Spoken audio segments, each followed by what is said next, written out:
后来继续来看这个台东男士喜人的部落来举办一场结婚食桌，结果这个东北季风嘛赶来斗闹热，唔那是来透11级的阵风，搁来变大雨。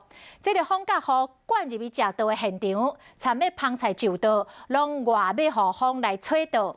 天气遮尔啊歹，现场的宾客也是坐甲满哦，大家惊雨伞穿雨满，真正是生意十足。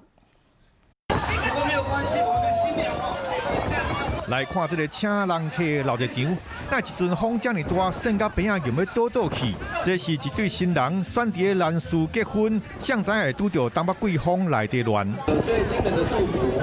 今仔日就是结婚的好日子，风头雨个大，人客若要来食喜酒，都要压雨伞穿雨满，不是风雨千里来祝福，大家拢是生意十足。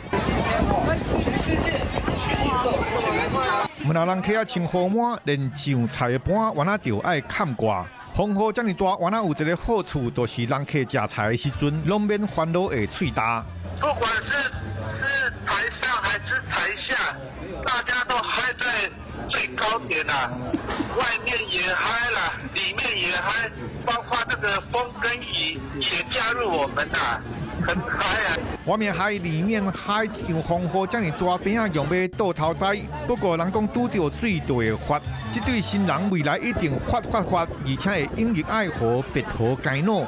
风雨这么大，一场宴会，若是新人，相信来参加的宾客，拢留下一世人永远的记忆。